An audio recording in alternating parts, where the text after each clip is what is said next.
Authoress by Oleanderhoney. Summary: AU in which John Watson is Jane Watson. Ongoing little bits of domestic fluff, interspersed throughout the color of light verse. Fluff to rot your teeth, because let's face it, domestic fluffiness is sweet like desserts.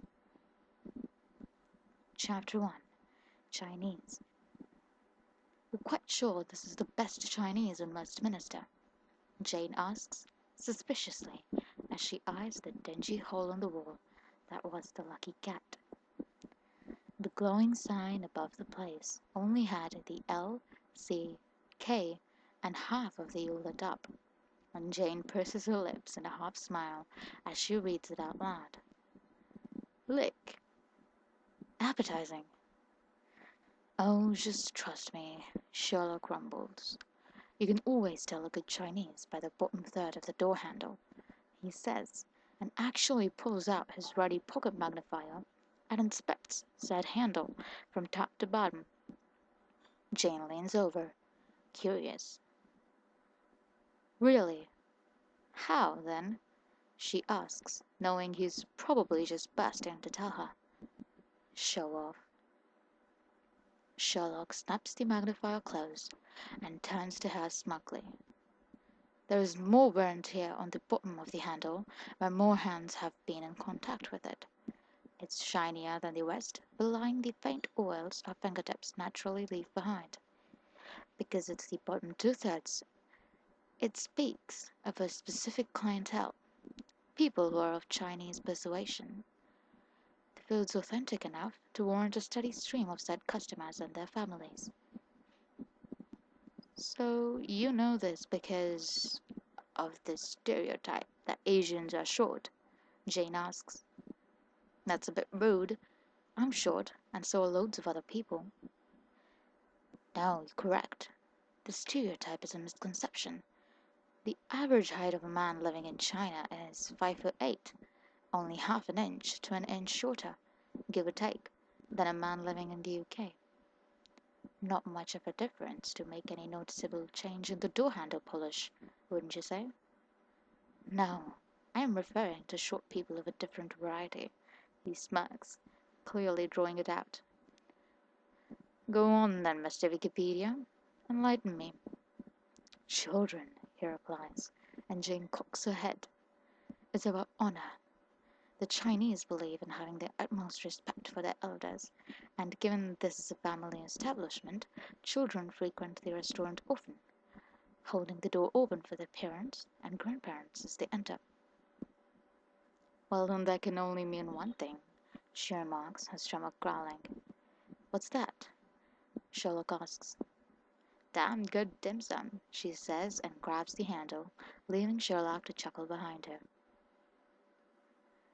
Sherlock didn't know what he expected. He had assumed that after the adrenaline faded, Jane and he would go back to the awkward acquaintanceship and uneven footing on which they started out. He was expecting stilted conversation and sidelong glances, and if he was honest, he was expecting her to get up and put as much distance as humanly possible between them, because really, she just shot a man in cold blood for him. But neither of those things happened.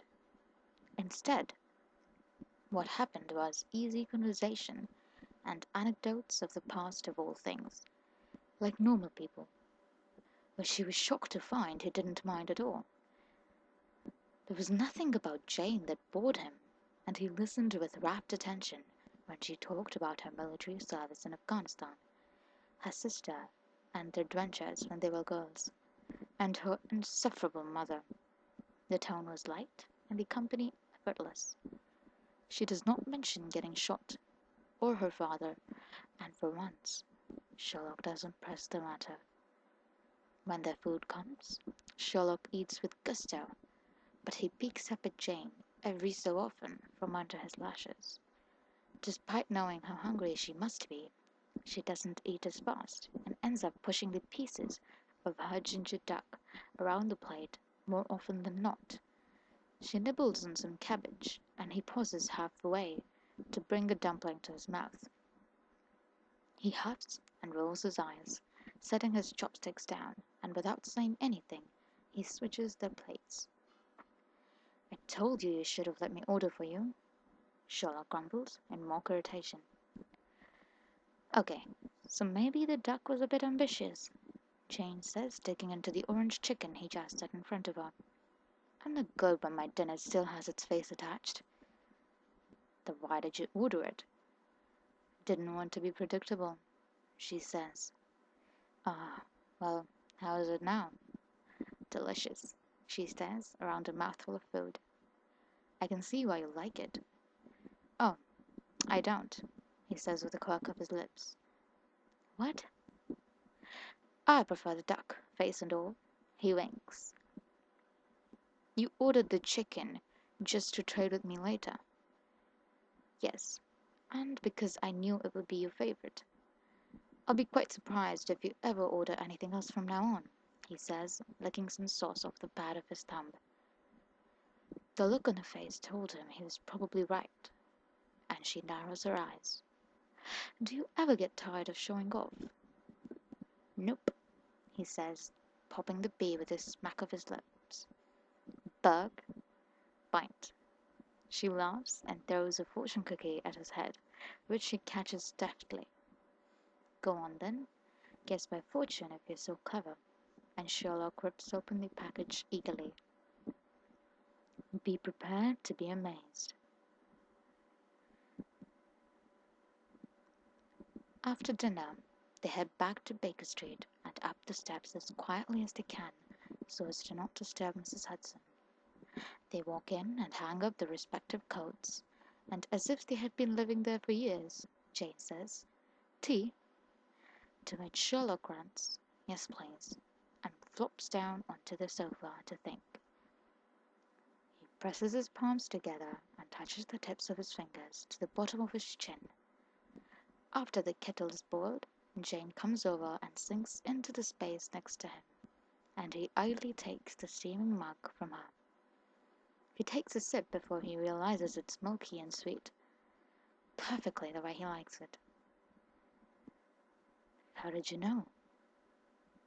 "I'm not the only one who's predictable on occasion, Sherlock Holmes," she says, and props her legs up on the coffee table, ankles crossed. He grunts again, still not used to being surprised so regularly by someone so ordinary. No, not ordinary at all. Something undefined. "So, Moriarty?" she asks. He says, staring off into the distance. "Who is he?" "No idea. The possibilities are vast. He's some sort of specialist, a consulting criminal. From what I gather, people go to him for help, big or small, as long as he has something to gain from the investment. The real question is, how far does this Moriarty's reach extend? I'm sure he would already be on Mycroft's radar if he weren't such a shadow. No doubt he would have contacted me by now for my help. Whatever or whoever Moriarty is, it's big, and I have apparently caught his eye," Sherlock says, and sips his tea, which was rapidly cooling. He's still deep in thought when he registers Jane's side gently beside him. He looks over and finds her nestled into the couch cushions, fast asleep, with her cup of tea, cold by now probably, resting in her lap. He takes it from her loose fingers before it tips over and puts both mugs into the sink. "Jane," he says quietly and nudges her shoulder. She hums, her eyes still closed. "Oh, I should get a cab. It's late." "Yes, it is," Sherlock says and sits on the coffee table. He takes her left foot and plucks apart the laces of her shoe. "I'll come over first thing tomorrow morning with my stuff," she murmurs. "Good idea." He sets to work on the right one. "Might need a key."